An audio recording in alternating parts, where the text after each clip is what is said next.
Good afternoon. Today is Monday, the 2nd of September 2024, just after 1 o'clock. Welcome to UK Column News. I'm your host, Brian Gerrish, delighted to be joined by Diane, Rasmussen, McAdie, and also Ben Rubin. Well, a bit of a gloomy day in Plymouth, as you can see, but we'll say it's still summer-ish. But my goodness, on the political scene, things seem to just get worse. I don't think I've ever started off a UK Column News with an email, but this time I think this is the one to show. And it's a gentleman called Graham who sent quite a long email. This is just part of it. But in it, he's saying that the superficial charm from Keir Starmer has evaporated, leaving a man with no conscience or humanity. This does not bode well for the UK public. And then he goes on to say that he is personally worried about publishing this letter in case he's arrested and locked up for expressing my heartfelt opinion. But here it is anyway. So that's courage. But Graham, alongside many other people in the country, really beginning to wonder just what sort of a man Keir Starmer is. And Graham in that email does actually say, in his opinion, Keir Starmer is dangerous. Certainly, I would agree with that comment. Let's just have a look at this headline, which was from the Daily Mail. It was sent through to me, dated the 10th of April 2023. But it's saying not just dishonest, but deeply hypocritical. Guy Adams investigates how after Sir Keir Starmer went to 21 meetings of the Sentencing Council, it decided not all child sex offenders should go to prison. And the details in the article, we'll just skim through it, but of course you can always hold the screen and have a look at this. So Sir Keir attended 21 of 23 meetings at which the Sentencing Council formulated new guidelines related to 50 different sex offences. They ranged from rape and sexual assault, prostitution, grooming, sex trafficking, voyeurism, exposure, and child pornography. And eventually the council decided that 20 of these crimes could, in certain circumstances, be punished via community orders rather than prison sentences. And the article went on to point out that that number of the community orders included a total of 8 offences where the principal victim is a child, sexual assault of a child under 13, indecent photographs of children, to paying for the sexual services of a child or arranging and facilitating the sexual exploitation of a child. And the paper says this happened all on Sir Keir's watch, and there's absolutely no evidence that he ever objected to these on paper, and nor did he publicly give a flicker of concern. But let's bring this in because this was the Labour Party canvassing effectively, where they were attacking Rishi Sunak and saying, do you think adults convicted of sexually assaulting children should go to prison? And as the Daily Mail said quite rightly, utter hypocrisy, but what a reflection on the UK Prime Minister. Now let's come to The Guardian, because this starts to allow us to see what I think is cognitive dissonance. People, including long-standing journalists, simply don't understand what they're looking at. This is William Keegan from The Guardian, and his headline is "Why Are Starmer and Reeves So Determined to Bring Britain Down?"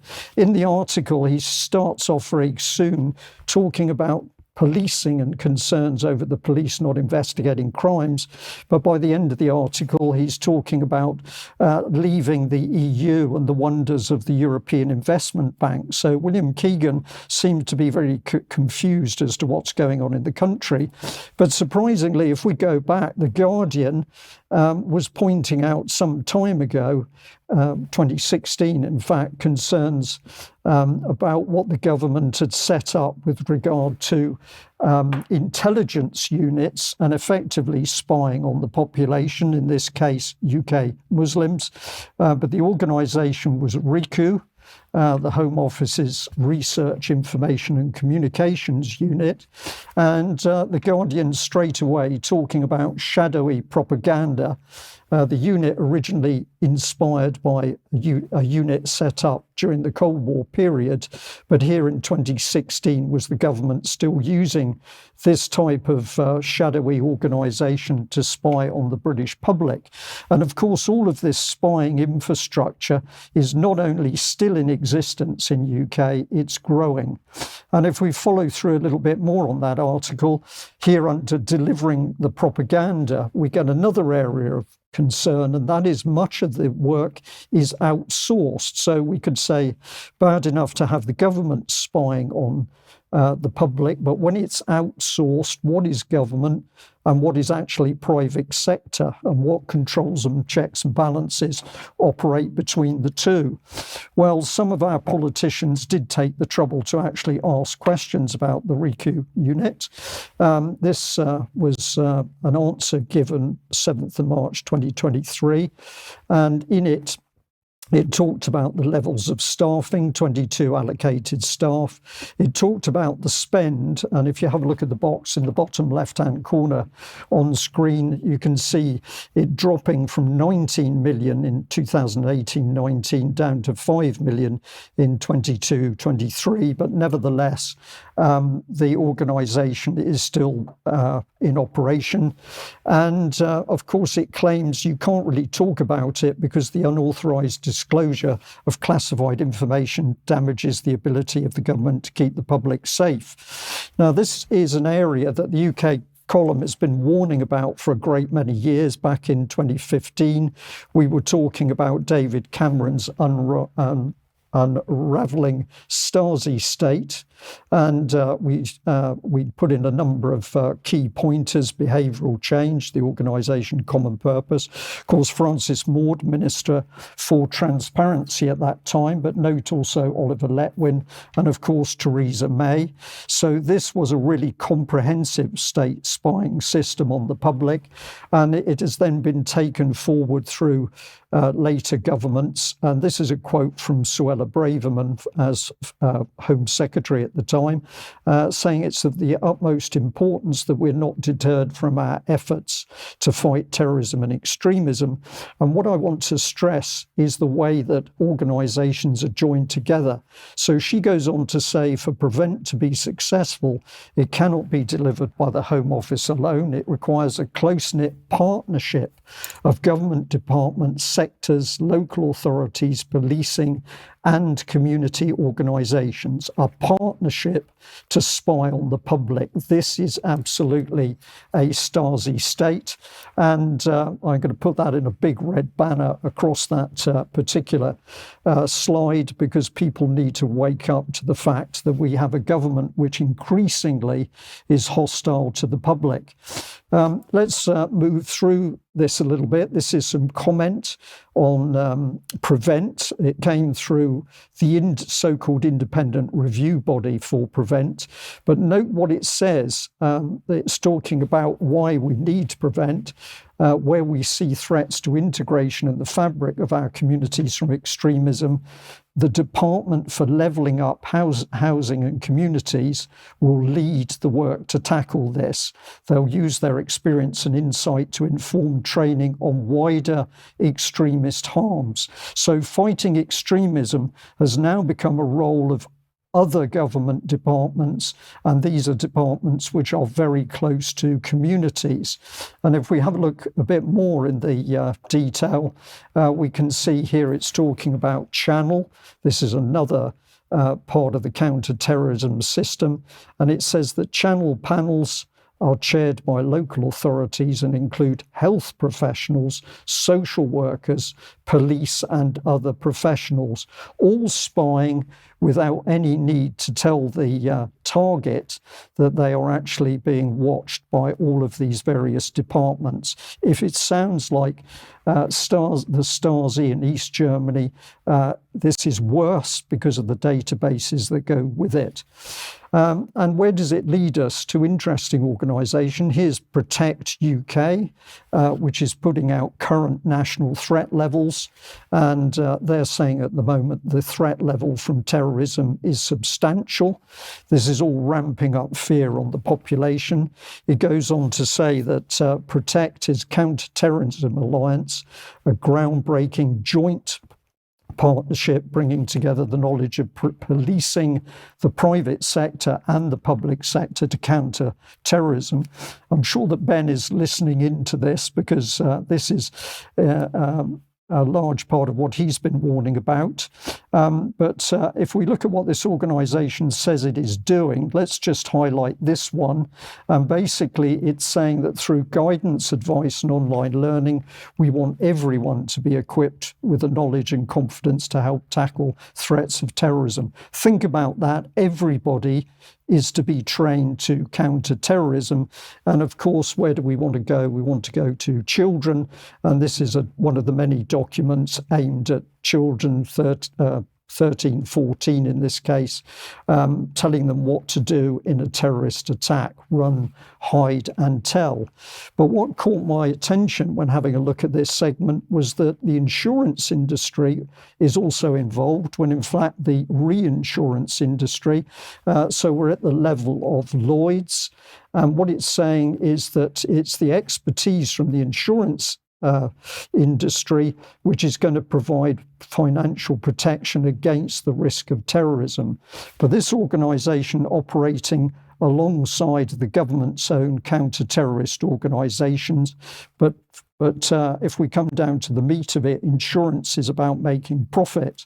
And so what is the true loyalty and allegiance of the reinsurance industry? Is it to protect the country, or is it to make profit out of the woes of created terrorist incidents?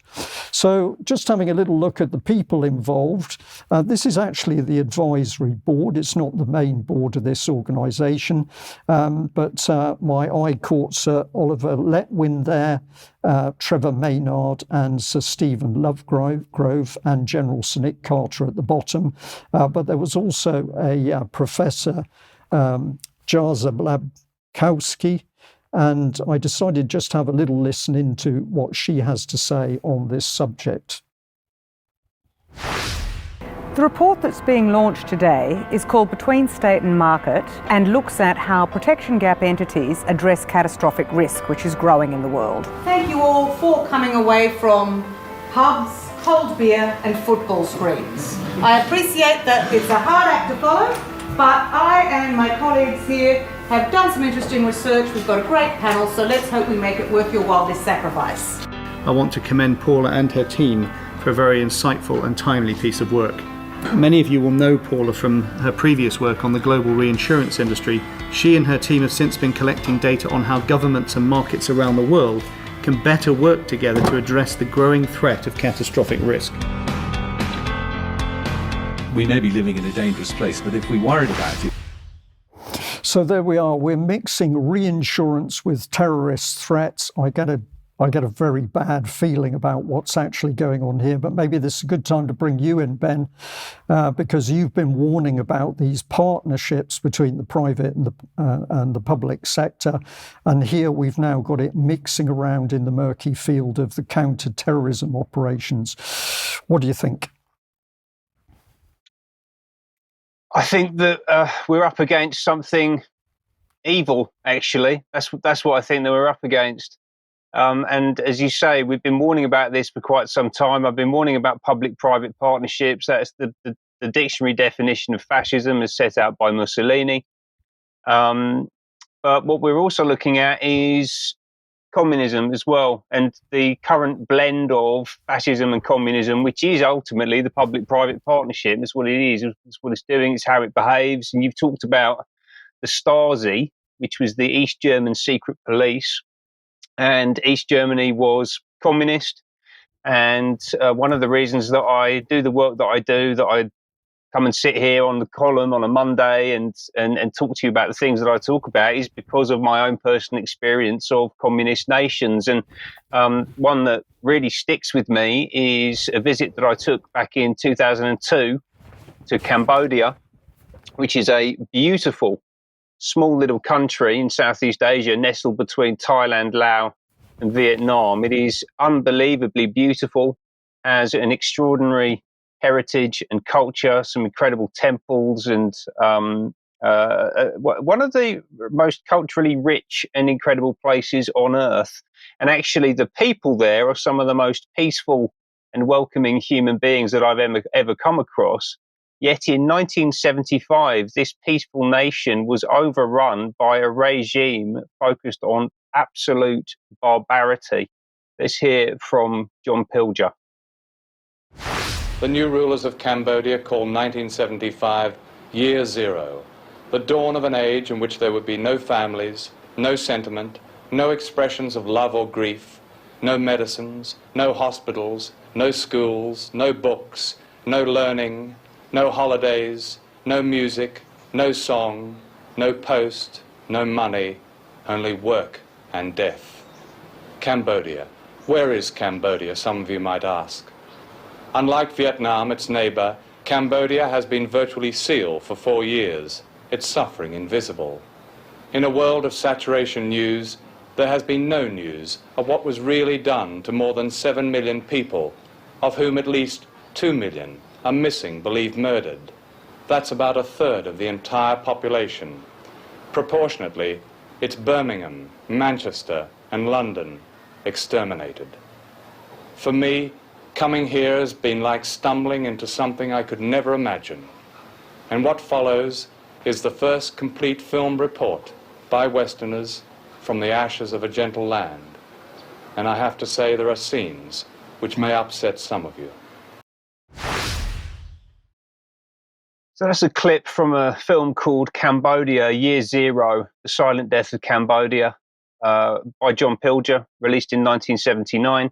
I'm going to show a couple more clips of that. I recommend seeking it out. It is an incredibly powerful and moving and highly relevant film, because what we're seeing in this country and elsewhere are the same patterns of behavior, the same patterns of language, of ideology that led to the atrocities that took place in Cambodia in the mid-70s. 2 million dead, a third of the country. You heard what he just said there. The same as Birmingham, Manchester, and London being exterminated.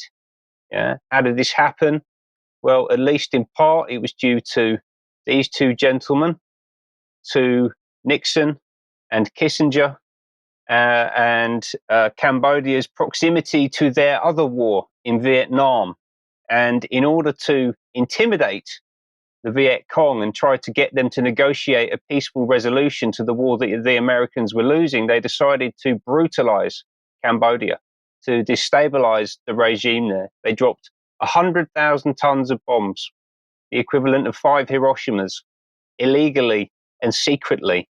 Yeah, this was kept from the American people. They invented a term called collateral damage, which has entered common parlance. It's something that we hear all the time. They invented it. They invented the idea of friendly fire to provide cover for the atrocities that were taking place on the ground there. And what emerged from that conflagration?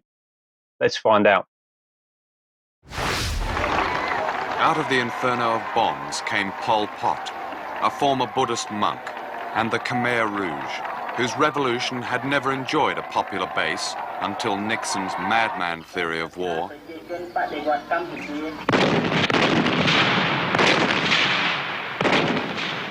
The bombing upset the delicate balance of royalists, republicans, and communists.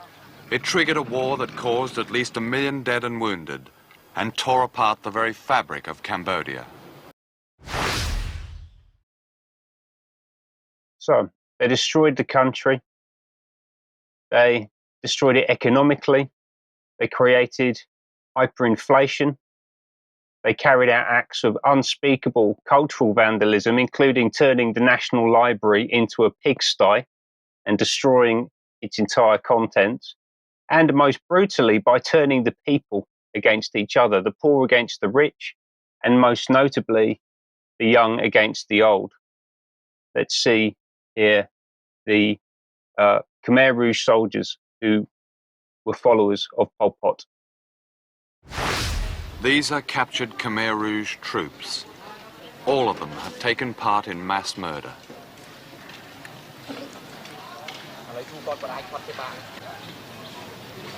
Why did they kill these people?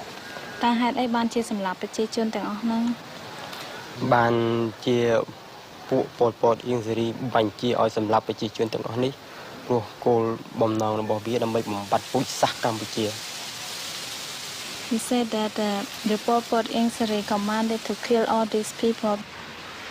Would you ask them how many people they killed?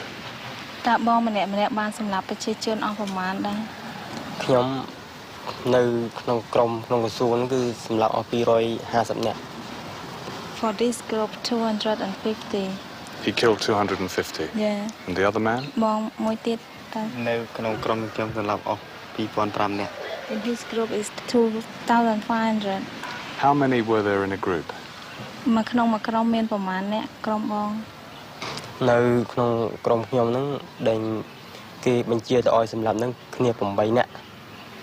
Eight persons in a group. So 8 persons killed 250, yeah. 8 persons killed 2,500. No, 50 persons. 50 killed 2,000.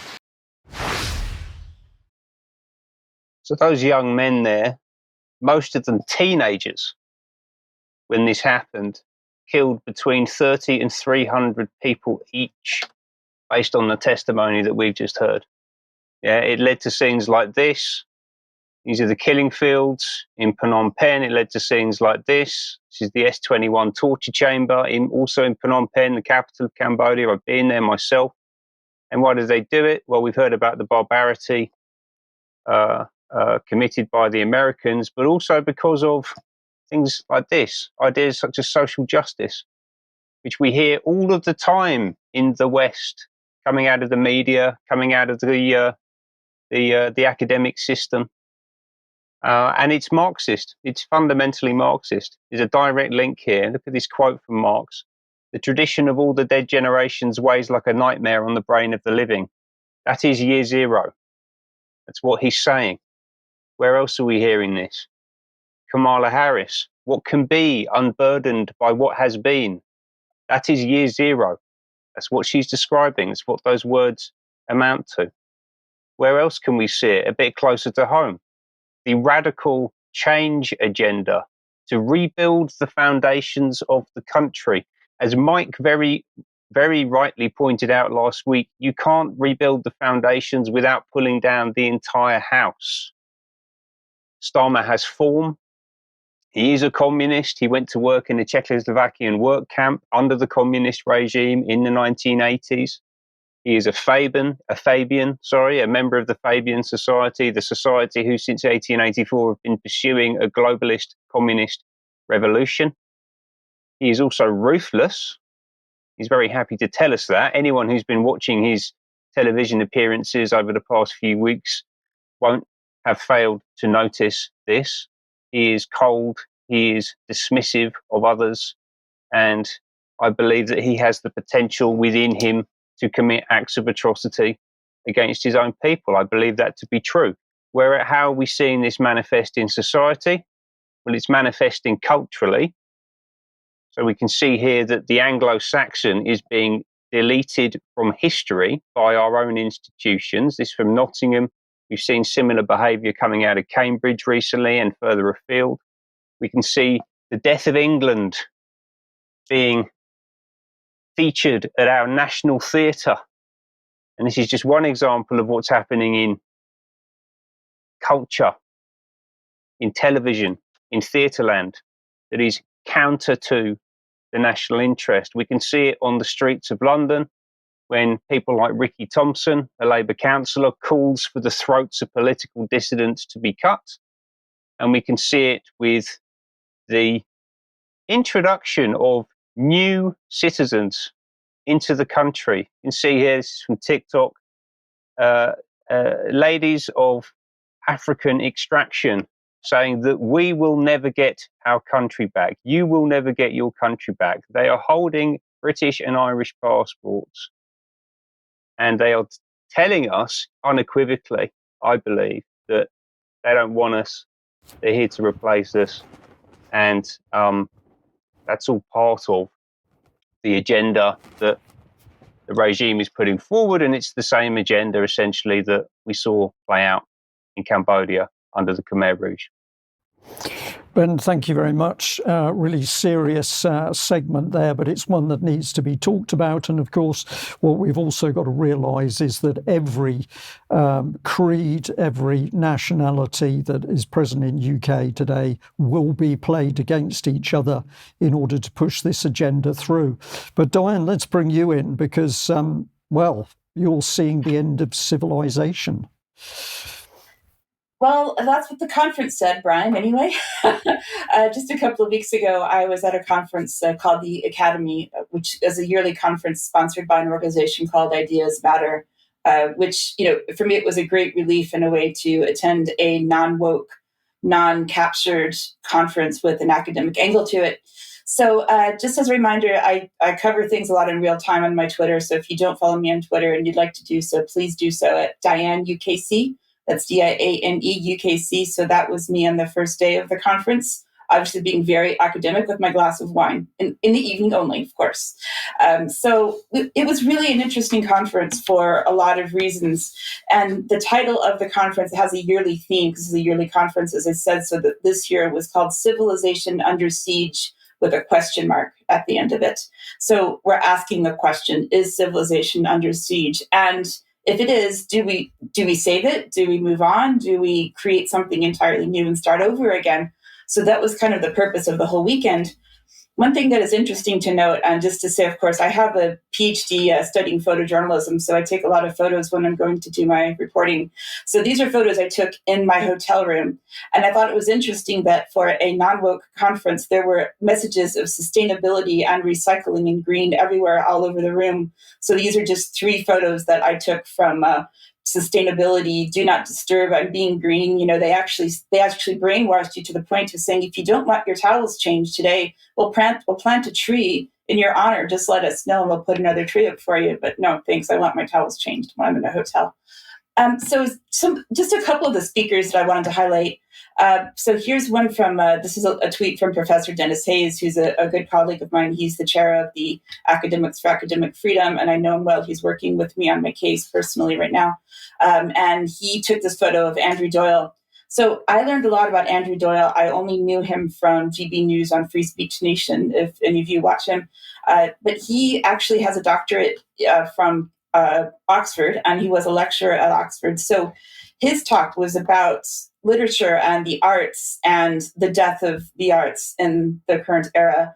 He was amazing at quoting Shakespeare out of nowhere, and it sounded beautiful as it would. But he made a couple of interesting points about the arts, which is to say that there could be no sort of genius work taking place today in this era, because it's not possible, because the group identity is so much more important than the individual identity. So artists are no longer able to express themselves, so that, musicians such as Mozart or any of the other, artistic geniuses that we have in our past would not be able to do what they're doing now, because they would be suppressed for so many different reasons. And again, going along with that group identity. But really, the one of the main speakers that really got me interested was the opening keynote speaker, Professor Frank Ferretti, who is an emeritus professor at the University of Kent. And his entire lecture is available on his Substack, so that those links will be in the show notes. But just a couple of things that I wanted to say about what he said in this opening discussion, which kind of set the tone for the whole conference, was that one of the, going back to what Ben was saying about destroying history, if we have no history, we have no civilization, because civilization is developed throughout a history. And by going back and destroying history in various ways, a little bit more, which I will talk about in just a minute, we can't have a civilization. He talked about the process of de-civilization, which he feels is taking place now, especially with young people who are particularly captured by cultural Marxism. So that, for example, trans ideology is the opposite of civility in history, and in particular, the way the trans activists are behaving when they're going out and calling people names and, doing all kinds of degenerate things that we see happening in some of the Pride conferences and so on. And so the question is, what do we do about it? And do we do anything about it? And so that was a big part of the theme of the conference. I would say as well that one of my favorite sessions was called Reclaiming the Institutions, where they were talking specifically about universities and schools and the things that we've had for years and years in Western civilization. And something that a colleague of mine noted is that there was a very apparent lack of awareness of globalism and what globalism is doing to play a part in this process of what's happening to Western civilization. And so in my typical fashion, I asked a question that shut everybody up, which always seems to happen when I ask a question. And that was, since there were so many academics in the room, and I said, how many of us are willing to stand up and do something about this? Because all of our research funding comes from the UK government. We all know the association between Starmer and Davos, for example. So all of our funding is coming down from promoting globalism, promoting the Sustainable Development Goals, and so on. And how many of us are willing to change our research, are willing to change what we're agreeing to teach in the classroom as a result of this need to fight globalism? Complete silence in the room. There were very few people, apart from my new colleague, who recognized the impact that globalism has on the topic that we're talking about. So something else that goes into a specific example of what I can certainly talk about is libraries. So if we go on to the next slide around the plot to turn the library into a safe space for indoctrination, that was another Substack post that Professor Fornethy wrote and posted a few days ago. And I won't read this entire quote out here. You could read it yourself, but I think it's a really important point about this idea of decolonizing the library, which I've talked about on the column in previous segments. The idea of decolonizing the library basically means we're getting rid of our history. And by doing so, we're erasing the whatever has happened. We are now unburdened by what has been because we've deleted it, we've erased it, we've changed what's in our libraries, we've changed what we're teaching our children. And so by getting rid of this, we're trying, basically Professor Fornethy, and I agree with him completely, says that by erasing those things, we're not only erasing what we have developed in Western society and in civilization, but also setting the stage forward for cultural Marxism, because we are no longer unburdened by the past, right? And we can see this specifically. This has happened a few days ago, but I haven't been on the news in a couple of weeks.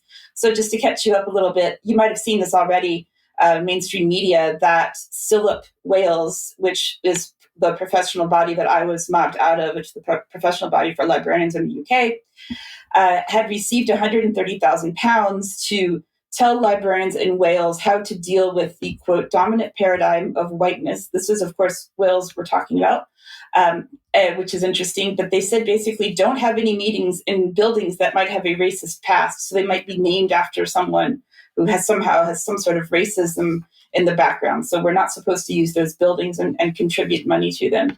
You can go have a deep dive into what they talk about here on the SILIP website, SILIP Wales Advocacy, Anti-Racist Library Collections.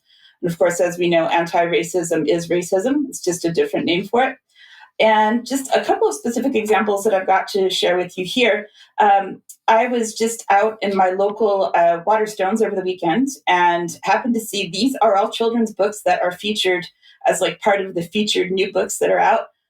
You see consistently the rainbow being used, right? So it's easy to get away with saying, well, children like pretty colors, but there is rainbow. There is Greg the Sausage Roll. There is rainbow magic with the Toy Fairy. There is puppy corn. There is be normal. So that's the message of queerness being the opposite of normal, which is obviously part of the cultural Marxist agenda. And just to highlight what's going on in the States, just my last bit here, about what they're doing in libraries in general in America and in the UK, but in libraries in particular in the States are having a huge battle right now because there's a woman, Amanda Jones, who's written a book called That Librarian, and she's been promoting these kinds of books in her children's library for, very underage children. And she wrote a book saying, oh, they've censored me and how awful censorship is. But at the same time, she would be one of those people to say, we can't have gender critical books in the library because those would be offensive to trans people. Brian? Diane, thank you very much for that. And I'll just say to our audience that the content of each news that we produce is done by the individual presenters. And so the segment that we've just delivered, I think, is quite extraordinary, because it's clear that between the three of us, we are all seeing the same pattern start to unfold in this country. And we will continue to warn our audience about what's really happening. Now, if you like what the UK column is doing, then please support us for £5 a month. That's membership. Basically allows us to do what we're doing. We want more people on board so that we can expand and produce more material. So if you can bring in others, that would be wonderful. Of course, the material we produce, we want it to be shared. We're trying hard on many platforms to do that. Facebook still doesn't like us, so we'll say we're shadow banned there. You can also help us by making a purchase in the shop. And if you haven't been to the UK column shop, then please visit. It's for everybody. You don't have to be a member to make a purchase. And we'd still like to say we do have copies of Agenda 21, Your Life in Their Hands, still available. And we're getting such tremendous feedback from this first glossy brochure. There will be more. So if you want more, then please make sure you have bought one of these first editions. Now, tomorrow at 1 o'clock, we've got discussing the second climate masterclass. This was a very popular initiative which Mike Robinson set up, and it's been so popular that the second climate masterclass is being introduced there at 1 o'clock tomorrow. We'd also like to say we're getting really excited for the 19th of October in Bristol for the UK column on location. We've got some great speakers coming in. We've got Piers Robinson, David Miller, Peter Ford, Bob Moran, the cartoonist, Ahmed Malik, Katie Jo Murphy, Claire Wills Harrison, and there are more which we will announce. So if you haven't got a ticket, please buy one and come and join us. And yes, we do look forward to meeting and speaking with as many people as we can. What else have we got? We've got UK column at the International Centre for 9/11 Justice, Aviation Impossibilities, deconstructing the official story of the 9/11 hijackings and air defence failures.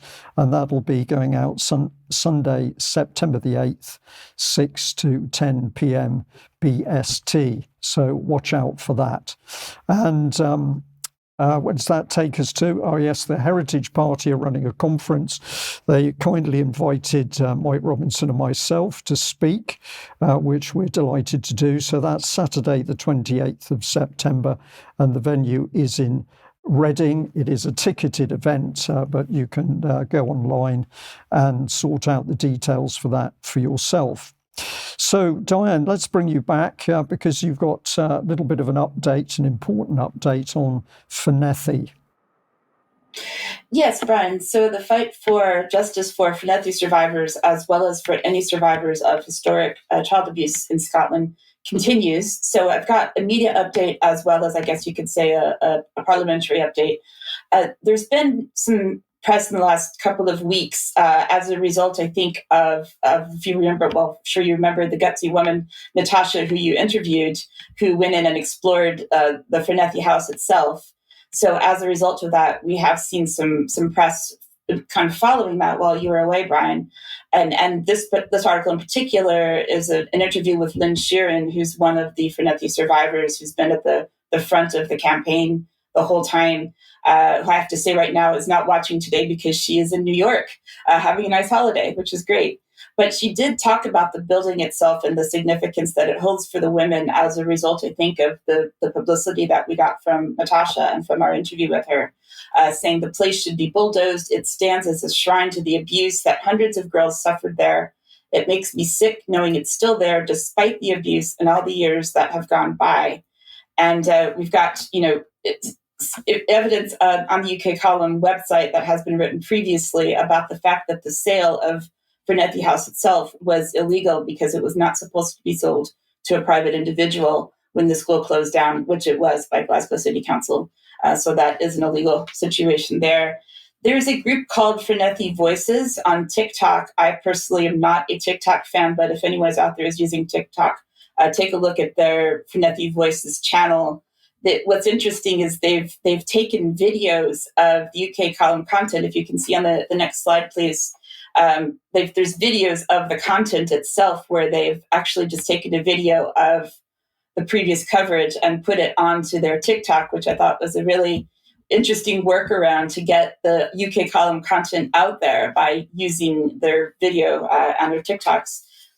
Something that the women have done just very, very recently is they've put out this advert, which is along a road in Glasgow, asking if you were there at Fornethy, if you know anyone who attended, please contact us on our Facebook group so that you can join the campaign. So I think this is probably a positive step just to get more strength in numbers, which unfortunately they're going to need. I think there's some media out there, which I'll just cover myself, of what has happened. Here's something from STV. There's several articles out there about this, saying that basically what happened was earlier in the summer in June, the Petitions Committee at the Scottish Parliament had said that they were going to write unanimously in agreement back to the Deputy First Minister and the First Minister of Scotland, saying that they supported expanding the scheme for eligibility for redress, which again was something that I was able to contribute to by writing evidence to Scottish Parliament, saying that this should be access for everyone who was abused in care in Scotland, not just people who were there under certain circumstances or for certain periods of time. Unfortunately, Kate Forbes came back and rejected that call. So it will be interesting to see what happens with this, because what's happening is that the idea anyway was that the committee said if this is rejected by the First Minister, the Deputy First Minister, then we will try to bring it to the floor. I just want to read a little bit of what Kate Forbes said. So basically she said the same thing that Shona Robinson said several months ago when we first were in Parliament earlier this year. And she said, quote, she mentioned the so-called independent researchers report, which supported what her side of it was. No mention of my report. But she said, as the former Deputy First Minister set out to the committee, the existing eligibility criteria reflect the core purpose of the scheme, which was designed primarily for those vulnerable children who were in long-term care, often isolated with limited or no contact with their families, children who are resident on a short-term respite or holiday basis under arrangements involving their parents, such as those who attended Fornethy House. Again, it should be Fornethy Residential School, and she keeps using house, which is incorrect. We're not in that position. So, and she ignored everything, of course, that I had to say, as they have been doing all along. But so we see that the back and forth with what's going on, that basically the committee sees, well, we need to make this justice for everyone who was abused in care for accessing Redress Scotland scheme. And then we see Kate Forbes just passing it back. So the women thought they were making some progress, but now we're not so sure what's going to happen next. So we have to continue to put pressure on Scottish government. So Brian, I know you've been involved as well, so I don't know if you have any quick comments about this before we move on. Well, Diane, thank you. I think it's really good to see that the Fornethy women are becoming ever more active in getting awareness of the case out. This is very important. And I think it's also good to see that their efforts are bringing in a response from other news sources, legacy news, but at least they're getting involved now. But how typical it is that the Scottish government is more concerned about money, how much money they'd have to pay out, than they are on the welfare of the women, or the hundreds, thousands of women who were abused at that location as little children. But of course, with Keir Starmer, they've now got a precedent, haven't they? Because we've got a Prime Minister who clearly does not have much respect for abuse victims, particularly children. So we've got to keep fighting to make sure that these women and other adults who've been abused as children in particular, that they receive the just recognition and the justice that they deserve. So we'll keep pushing on that. Well, if there's no money to support the victims of abuse or survivors of abuse, there's plenty of money to prosecute the war in Ukraine. And I have to say today, in a little short update, it is truly incredible, the propaganda and spin coming out of Western media. BBC here is almost beside itself because the reality on the front is not good for Ukraine. I'll be coming on to that. But here's the BBC front page from earlier this morning, meeting the Ukrainian recruits preparing for new battle. This is a tragic article because, of course, these are older men. They're getting a couple of weeks training. They're going to be sent to the front up against seasoned Russian troops, and they're going to pay the price. But what else is the BBC trying to tell us? Well, that the war is going well, but it's not. Let's have a look at this video. I've tried to share out UK column coverage of alternative media sources. This is History Legends, but this was a particularly good report, and I encourage people to go and see the full video on YouTube. Let's listen to what he has to say. My friends, nobody in history managed to break through the industrial area of the Donbass head on. That was until this summer. That was the situation in my last video 1 month ago, right after the Russian breakthrough near Prores along the railway line. And this is the situation now. The only word I can think of to describe all this is a debacle. The worst is that many of these villages were captured intact. The Russians advanced 7 kilometers in this direction, 10 kilometers to the south. Put simply, all the Ukrainian defensive lines are getting rolled over one after the other. By-step analysis of the situation on the Pokrovsk front. On the 29th of August, pro-Ukrainian Telegram channel Deep State UA wrote, "For a long time, the situation in Donbass was quite appropriately characterized as difficult, but controlled. However, now it is out of control. Currently, it seems that our front in Donbass has collapsed." Out of control, Ukrainian defences collapsing. Of course, none of this appearing on the BBC or indeed the Ministry of Defence. If we have a look at the Twitter, the latest Twitter report from the UK Ministry of Defence, it's saying that the Russian ground forces have accelerated their advance. It's talking about the Pokrovsk front itself, but of course they're advancing in many other places, but this is not mentioned, and they try and squash this by saying the operational tempo on other front lines has remained low. So let's have a look at the sorts of propaganda videos that the UK Ministry of Defence is putting out. Let's have a listen to this one.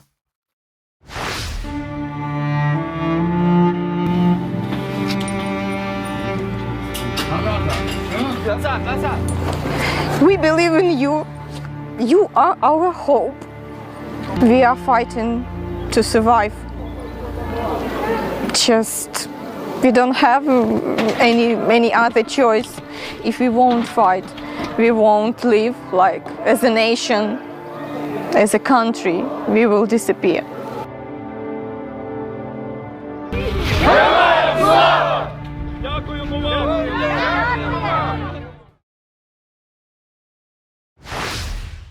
And of course, by fighting the West proxy war, Ukraine is being destroyed. But what does UK propaganda say? That Ukraine is being rebuilt as it is being destroyed. Let's look at this second clip.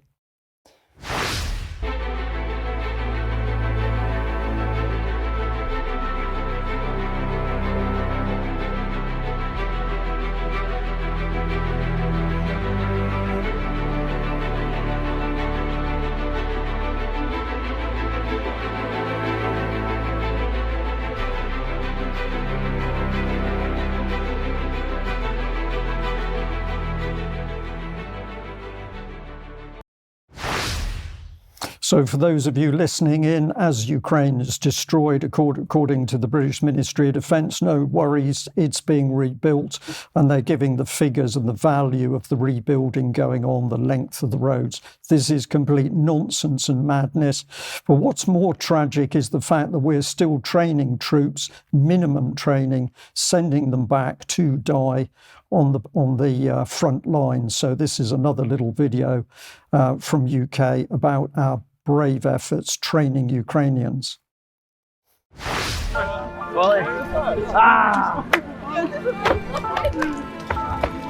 Take care.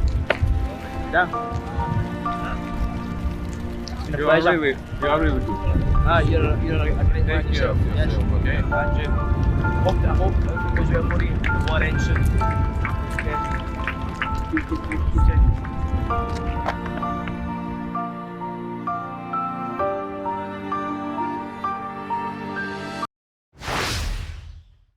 Well, I can believe that both those men are actually good men, but of course they're being used by the state. This is a proxy war, and certainly those Ukrainians are almost certainly being sent back to die because they're going to be fighting that Russian advance against highly seasoned troops. But the propaganda gets worse from UK because in this next film clip, apparently the Russians haven't got enough water now. We were told they didn't have enough shells and missiles. That was over a year ago. And of course, we've seen the Russian attacks increase, but now we've got this little effort from the Ministry of Defence, which would have us believe that Russian pilots are short of water.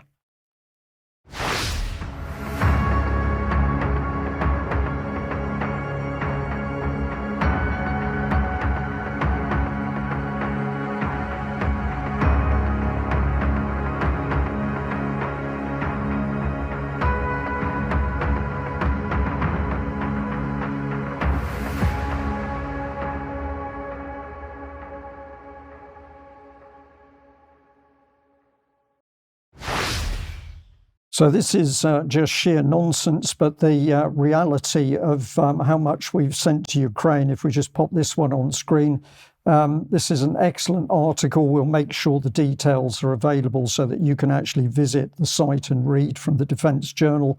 But the list of weapons systems, financial aid, other aid, billions and billions of pounds being poured into Ukraine, which is being destroyed as a result of the West's effort to create a proxy war with Russia.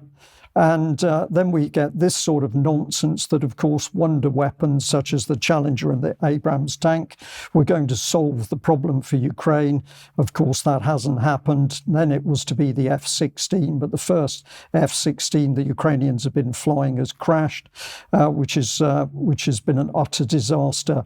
Now, this is extremely poignant footage because the Ministry of Defence here in UK talking about these ladies acting as translators, but there seems to be more to this story. Let's have a look at the first clip. Basically, it was more decision of our parents because they wanted us to be on a safe place. And we started looking for a place where we can go, and we decided it's going to be UK. Then we arrived to Manchester International Airport, and I saw many people just walking around. They had different clothes, smiling. They were absolutely smiling. And the smell, well, the sounds, they were quite different for me. That was the smell and sound of another culture, another page of my life. So I really like it from the very beginning. And we found volunteers, so she helped us to find a host family. And also I asked her, is it possible to find any job in UK? And she said, yeah, if you speak English, you can go on military base and become military interpreter. It's like, oh wow, I want to do this. So then I just arrived to UK, I applied for this job, and a month later, or maybe less, I've already moved to my first camp. That was the start, and even being in UK, this is the way how I can help Ukraine. And to be honest, I didn't look for other job. I was only waiting for information where and when I need to be. Можете повертатись на точку відпочивати. Дякую. Can they take body armors? Yeah. Да, все можна знімати, відпочивайте. So what's the reality? The parents helped them leave Ukraine for their own safety, leaving the rest of the Ukrainian population to fight. What would have happened if our young women had done this in Britain in 1939-40? But of course, the British state wants these people because they are pawns in the proxy game. So there is much more to discuss. But we can see, if we just pop this one up on screen, we can see here the UK government facilitating things for people if they want to come to UK from Ukraine. So it's no wonder that this situation has gone on. Meanwhile, in the background, we've got local MP, in this case, Luke Pollard, who's getting very excited because he's working with the International Drone Coalition to produce hundreds and thousands of drones for the Ukrainians to use against the Russians. And really, if I have to sum this segment up, it's tragedy for Ukraine. It's tragedy for the Russians being killed in this proxy war. But actually, it's the UK as a nation which is under attack by the flag draped round the shoulders of that young man, which of course is a corrupted national flag for UK. Ben, terrible times. What are we dealing with here? It's actually an attack on the culture of UK.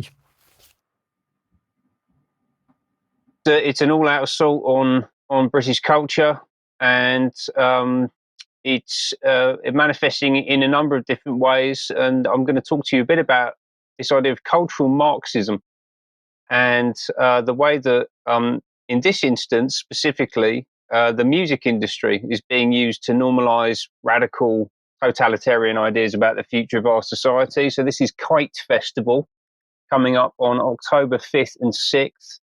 This is a event focused on what they call ideas and music. And as I've been sitting here thinking about talking to you about this, I've realized that a kite is quite an interesting term, because when you send a kite up into the air, everyone looks at the kite and they don't look at what's going on around them on the ground. And I think that's probably what's happening here. Now, this is brought to us by our old friends at Tortoise Media, who we speak about all the time. The new news business set up in 2018 by this fella, James Harding, former BBC and Times editor. You can see him here at Gold's House in Davos, standing in front of a tapestry depicting human children being sacrificed to Satan. I also believe that the tortoise name is a reference to the mascot of the Fabian Society, the secret society that Keir Starmer is a member of, that we spoke about earlier, that are working to implement a single global communist state. That's not confirmed, by the way. That's just an inference that I've made, but I think that it probably does stack up, not least given what I'm going to talk you through now. This is being delivered in partnership with Abbey Road Studios. So it's one of the most famous recording studios in the world. It's where the Beatles recorded the majority of their work between 1962 and 1970.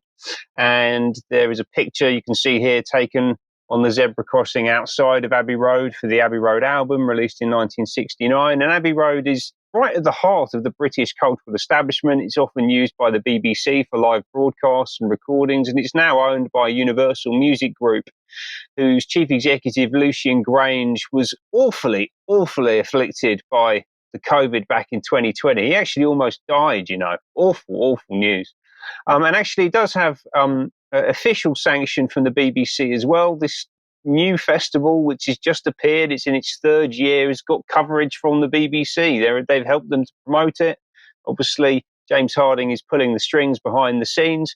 And who have they got up on stage to represent the ideas? So, you know, the music agenda, the cultural agenda. We've got a whole bunch of major label recording artists, and they are there to bring people into the conversation and to expose them to ideas from people like Richard Curtis, the filmmaker. He made Notting Hill, Love Actually. He's married to Emma Freud, and he's also a United Nations SDG advocate, and he sits on the leadership group of Gold's House.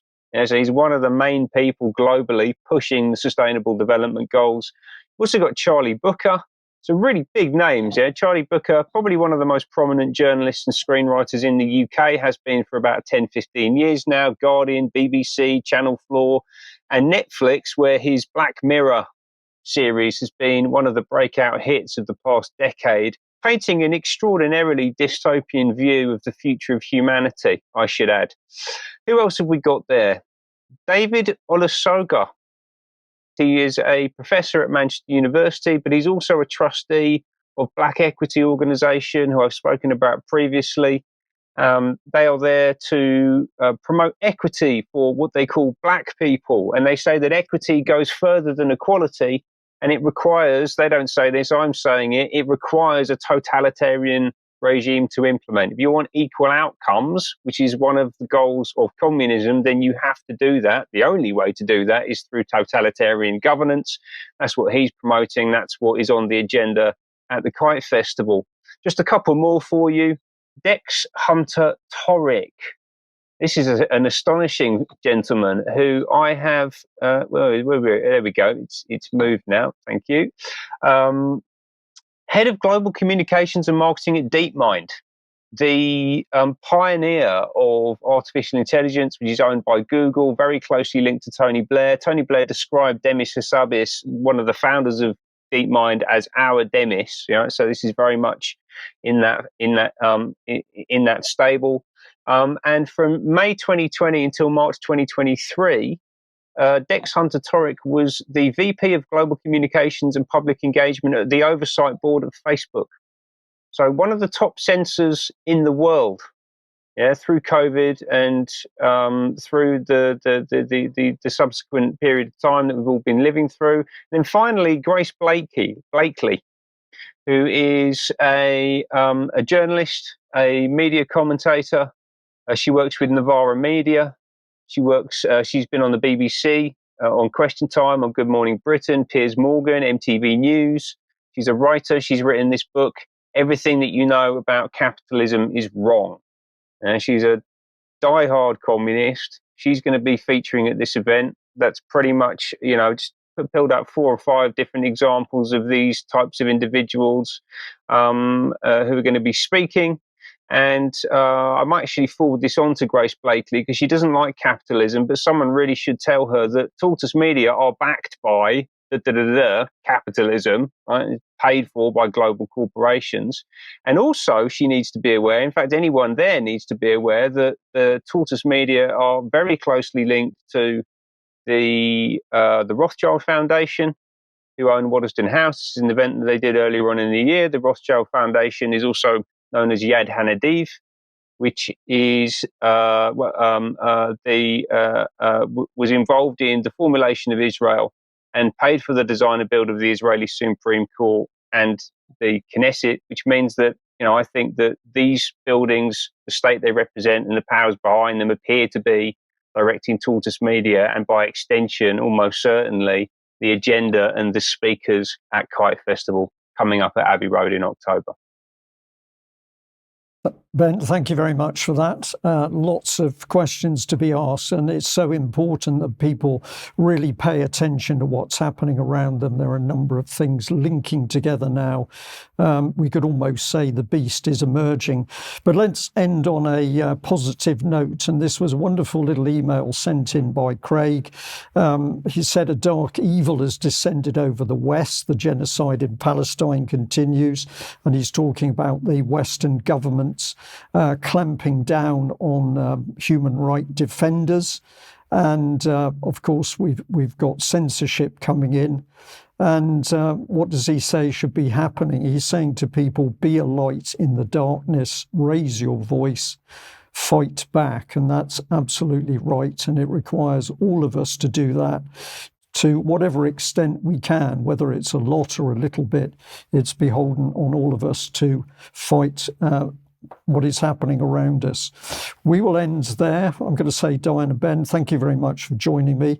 If you're a member of UK Column, stay with us. There will be UK Column Extra, and we'll delve into Ukraine and those translators, amongst other things. So join us then if you can. If not, we look forward to seeing our audience again at 1 o'clock on Wednesday. Thank you. Bye-bye.